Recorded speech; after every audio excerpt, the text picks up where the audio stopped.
Welcome back to Breakfast Central. Tanzanian MPs have been warned not to take off any of their clothes when in Parliament. The Speaker Tulia Ackson issued the warning after MP Mwita Waitara took off his jacket and tie during a debate. Now, according to reports, MP Waitara had become angered during a heated session regarding compensation for his constituents who had been displaced by mining and ended up storming out of the chamber.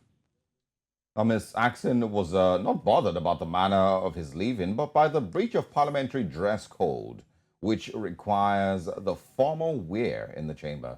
We're joined this morning from Dodoma, Tanzania, by Professor Kitila Nkombo, who's a member of parliament representing Ubungo constituency in Dar es Salaam. Thank you for joining us, Professor, and good morning to you. Morning. Thank you very much for having me on your program. This is a pretty, dramatic incident. You were in Parliament yesterday when the incident happened. Can you share with us exactly what prompted MP Waitara's actions and, what exactly took place yesterday?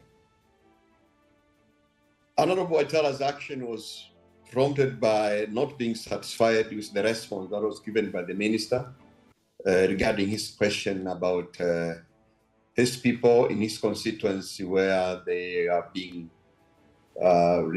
displaced by the mining company. So he was asking regarding whether they will be paid compensation or not. And he was not happy with the kind of the answer that was given by the deputy minister. So that is actually what prompted his emotional reaction to what you saw as you described on your program. All right. And let's also talk about, the issue that has now come out of it, the question of dressing or undressing in Parliament. Is that usually the norm, in Parliament? Well, I mean, the Parliament of Tanzania, like any other parliament in the Commonwealth, is run based on very clear parliamentary standing orders. And parliamentary standing order number 170 of the Tanzania Parliament states, among other things, on how the MPs should dress themselves. And actually, it is prescribed at least 3 types of dress. One is the African suit or safari suit, or what we call here a counter suit. And the second type of the dress is the Western suit, like the one the gentleman is wearing there. And of course, there is another one with traditional, the costi dress. And Honorable Waitara was dressed on the second category, which was the Western suit, which requires to have a tie and a coat. And then when he got his coat off, that became unparliamentarian. And therefore, the good thing about that action is that he got himself up. So it was not actually forced by the speaker to get out, but he saw himself that the way he had done was not proper. So he removed himself from the parliament. And later, there was one member of parliament who sought guidance from the speaker regarding what has happened. And then the speaker just reiterated what the standing order said, that members of parliament at all times while they're in the parliamentary building, they must be dressed properly according to the standing orders. So there was just actually, describing what is supposed to be happening in the parliament, really.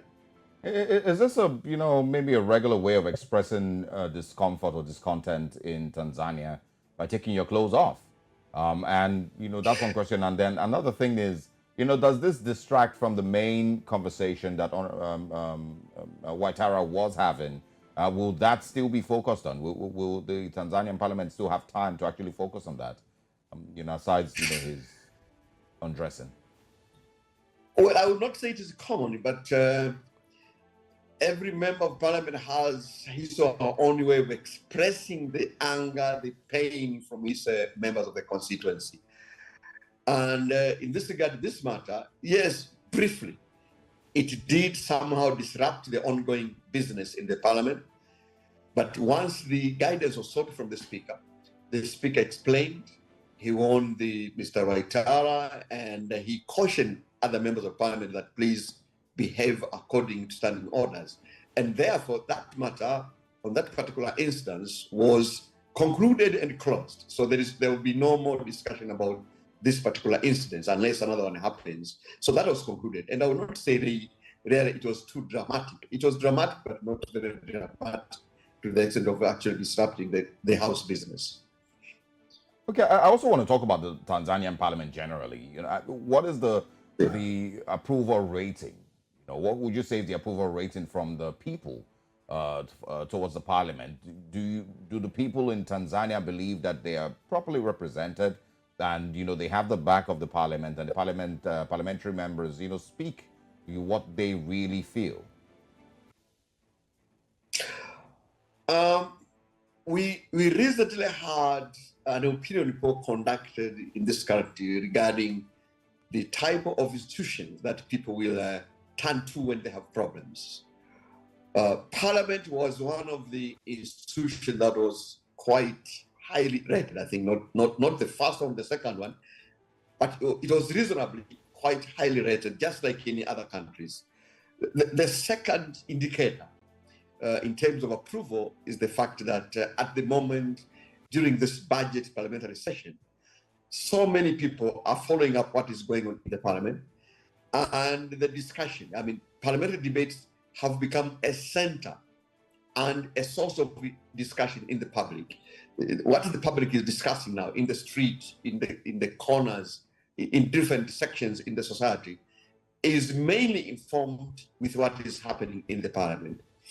With those two indicators, I would comfortably say that Tanzanians hold this parliament with reasonably high regard.